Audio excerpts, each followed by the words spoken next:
This is Multiplane Tales. I'm your tale teller, JC, and this tale is about gods and their perspective on our mortal lives.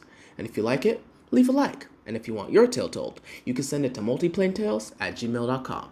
Let's get listening. "They're coming!" yelled the guard on watch. He looked back towards his comrade. "Tell King Chavas they're close." The guards ran to the nearest alarm bell and rang it. The sound reverberated throughout the small capital city. Other guards on their towers responded by sounding their station bells. King Chavas sat on his throne with his hand on his head. The forces of the incoming army were much larger than he thought, but the walls of Eichenfresh have never fallen. The wall has faced many beasts and armies, and has never wavered. Though his foe were unlike any other. The representative they had sent intimidated him to the point of silence. It took a few minutes for King Chavas to build the strength to reject their proposal of becoming a vassal capital for the matched mountain folk.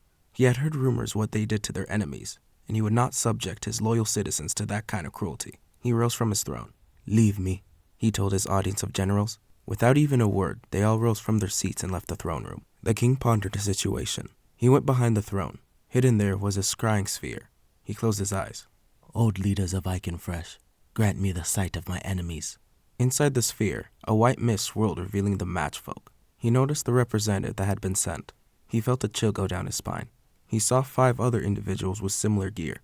Looking closely, he saw that only those 6 individuals were equipped with high-quality weaponry. The rest of the army had basic weapons with only simple leather armor, if even that. They marched with purpose, but they lacked any formation that a well-trained army would have. A spark of hope had revealed itself. The elven army of Kabosh could not fall those walls. The forest giants of the Fallen Lands could not even pick a single pebble off the wall. A ragtag team of mountain folk was as good as dead. They need only target their commanders, and the rest will be child's play, if they do not run away. For this city, defense is the best attack. His grandfather had his prisoners of war turn the city of Eichenfresh into a moat for a reason.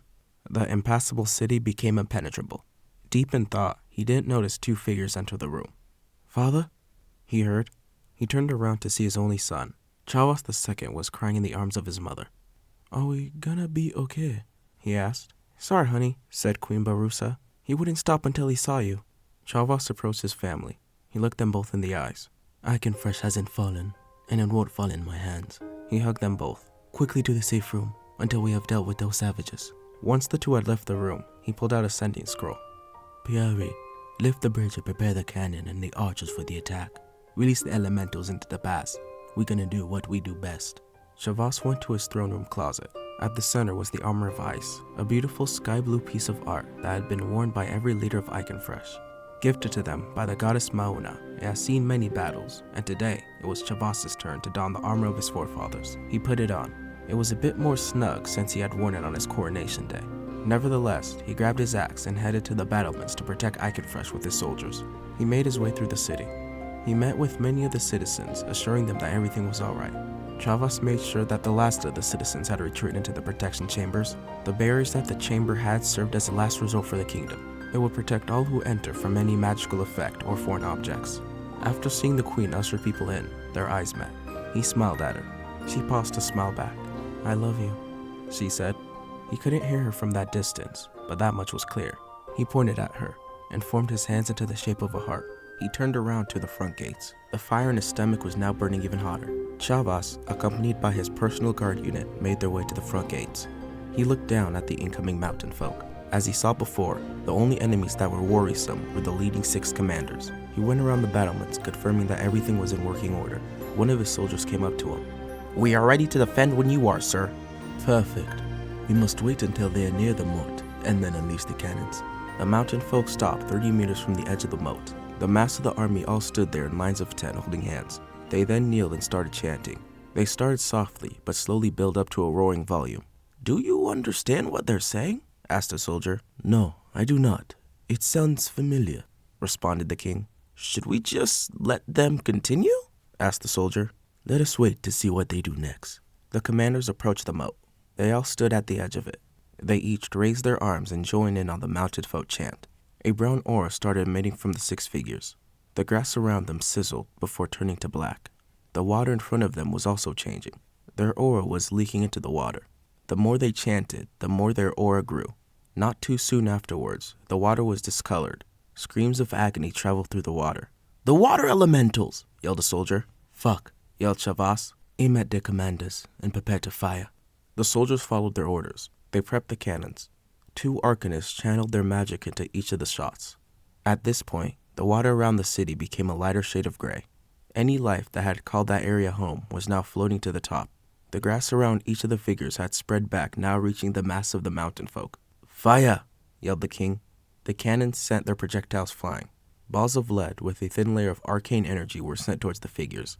Each of them left the trail behind them. The chanting just got louder. The projectiles hit their target, causing a massive explosion. The mountain folk did not even react. They just kept chanting. The dust took a few minutes to start clearing out. The color of the water did stop becoming a darker shade of green.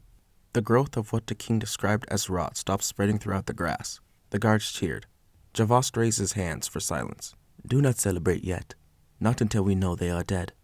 As the dust completely settles, the 6 figures were still standing in the same spots. Each of them caught the cannonballs with a single hand. Their aura had stopped flowing wildly and now concentrated around them. They looked up. Their eyes had changed. No longer the pupil of a normal being. Their pupils had shifted into that of a beast. Maybe a cat. That wasn't the only thing that was different. Their armor seemed to have melted with their skin. Their skin now looked like scales. Scales from a reptile. Fuck, King Chavez muttered to himself. Reload, prepare to fire. Chavez knew why their chants sounded familiar. He had heard them as a kid whenever a matter related to the goddess was brought up. The same goddess that had gifted his forebears the armor. Realization seeped in. This was his fault, and the fault of his grandparents for moving them away from tradition. This was mentioned in the great books. Be free, I can fresh. Be free under me. Ice preserves, yet unmaintained, it will kill. Maintain my attention, I can fresh. His grandparents had stopped the worship of the frost goddess Mauna. With their progression in defense technology, they doubted they would ever need her help again. Iconfresh would keep their usually sacrificed resources and spread them among the people. His grandparents reigned with no repercussions. They raised his father in the same manner, which is how his father raised him. There were always rumors that the goddess Mauna would punish Iconfresh, but she hasn't made her presence known since its founding. King Chavas knew deep in his heart that their time has come. Dragons! He yelled. The 6 commanders of the matched mountain folk flexed their backs. Out sprung black bat-like dragon wings. The leathery wings started flapping faster and faster. They lifted off the ground. Understanding dawned on the soldiers' faces. They started panicking around their king. Some threw their weapons and tried to run. Some dropped to their knees and started praying. Then some just stood there and cried. 5 of the dragon people flew above the city. Each of them took a corner to occupy. King Chavas looked back towards the mountain folk. They had now moved up towards the edge of the moat. Their chanting had changed too. The 5 commanders hovering over the city started chanting the same thing. Their voices overpowered the mountain folk. It resonated through the city. The clouds turned black. The 6 commanders suddenly appeared in front of Chavas. I can fresh. Witness your blunder, it spoke. The soldiers around the king scrambled to move away from the dragon hybrid creature in front of them.